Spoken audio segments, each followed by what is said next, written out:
Welcome to another episode of the About Mansfield Consumer Advice Series. Another 10-minute nugget of information with right over here, Dr. Joseph Adams from Calibration Chiropractic and Functional Health. Welcome back to About Mansfield. I'm excited to be back. And we have been doing a series on, we started with migraines, and then we moved to concussions. If you want to go back and see or listen to any of those, YouTube, LinkedIn, Facebook, or your favorite podcast platform. Today, we start a new series. We are talking about vertigo and dizziness. And when I think of vertigo, I think of motion sickness. Mm-hmm. And I think of how I feel coming off a boat or even coming off an airplane that has some turbulence. Mm-hmm. Tell me what's going on inside my inside my body. Literally, this is something that I suffer with, especially on whether it's a cruise ship or even just a boat. That uneasy feeling could last up to a couple of days. Yeah. So what's going on with that is, your brain has to interpret where your body is in space, all times. And it does this through the coordination of, eye input, so all the information coming from your eyes, your vestibular system, which is deep in your head behind your ears, and then all the joints and muscle receptors in your body. That's what kind of paints the schematic to your brain of where you're at in space. And anytime that's disrupted is when you can have dizziness or vertigo. And that sounds very much like what you're explaining, is that something has basically trained your brain to think that, you are still on a boat, even though you're off the boat, right, or you're still on a plane, even though you're off the plane. And that's a neuroplastic change where the brain has basically been trained in a negative way to think that you're still moving when in fact you're not. And so your brain is not really recovering fast enough to realize that you're no longer moving. How do I get over that? Is there a cure for that? So that's a very good question. It really depends because there are many types of dizziness or vertigo. And so there's two main classifications for dizziness and vertigo. And, the first one is central. So central means that it's coming from, the actual brain, the cerebellum, or the cranial nerves. And then there's also one that's peripheral, which means it's coming from the vestibular apparatus that's deep in the head. And so you first have to figure that out, right? So is it central or is it peripheral? Now, central is much worse. And the central ones are going to be the bad ones too, usually. So it's going to be like if you have a stroke. Multiple sclerosis patients get, dizziness because of the disease. Migraine patients get it, specifically vestibular migraine patients. And then patients with ataxia, which is a kind of a movement disorder of sorts where there's like tremors. Okay. And so those are the central ones. Now the peripheral ones are, easier to treat and less severe. The most common being BPPV, which is benign paroxysmal positional vertigo. Okay, and explain to the listening audience, break that down, what that is. So basically in your vestibular apparatus, you have these canals. You have an anterior canal, you have a horizontal canal, and you have a posterior canal, and they're semicircular shaped, and they're tubes. And in those tubes are little stones, and those stones hit hair cells in the tubes, and that is how your brain knows where your head is when you turn, rotate, and move. It's your body's own gyroscope, like you have on like on an iPhone these days. Yeah. And so what can happen is one of those otolith or crystals gets malpositioned in the canal, and it just taps that hair cell repetitively, and that makes people feel dizzy. But this one pretty much is only when you are laying in bed, getting up from bed, going from laying to, positions, things like that. So it's kind of an easier one to diagnose. It's also an easier one to treat.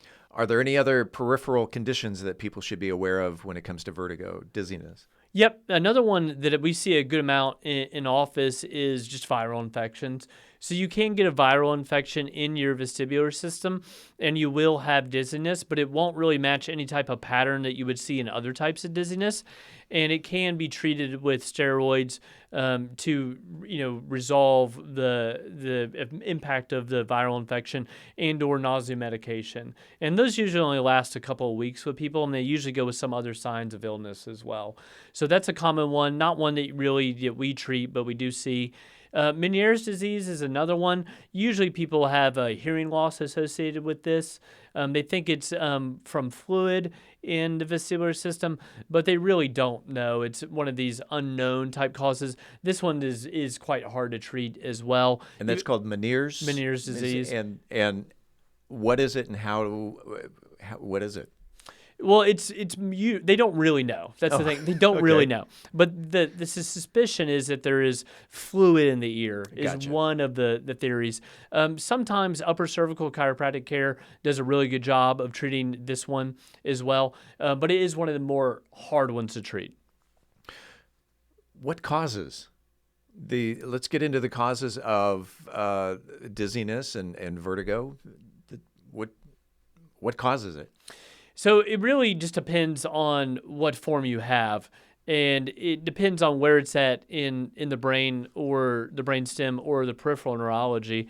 And so that's what we got to figure out, right? And so, we explained BPPV, we talked a little about affection, we talked a little about Meniere's, but, one of the more common ones that we see is vestibular hypofunction, which is really just a neuroplastic change to where, let's say, one vestibular system is not really firing the way it's supposed to. So maybe it's not firing enough, or it's firing too little, and that can cause people to feel dizzy as well. And that one can be rehabbed.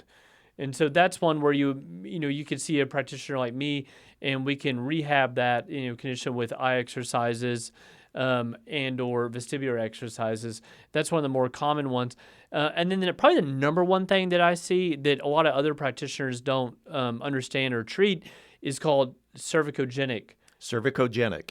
Coming from the neck. Ah, gotcha. Right, okay. right. So it's when somebody has a very tight neck and or a very degenerated neck, and because the neck is tight and degenerated, it's sending bad information from those sensors in the joints and the muscles up into the brain, and we're getting a mix, like a mix match in the brain of where the neck is in space compared to where the eyes are and where the vestibular system thinks it is, and so it's like a short circuit, and they're dizzy. And usually those patients are going to report dizziness in certain head and neck positions, like maybe it's very specific for them looking down and to the right or going backwards and to the left, and you just figure it out from an exam, thorough history. That's what's going on, and then you just go to town on loosening up the neck, improving the neck health, and then improving the eye and vestibular system at the same time, and that's why you can help people with cervicogenic dizziness.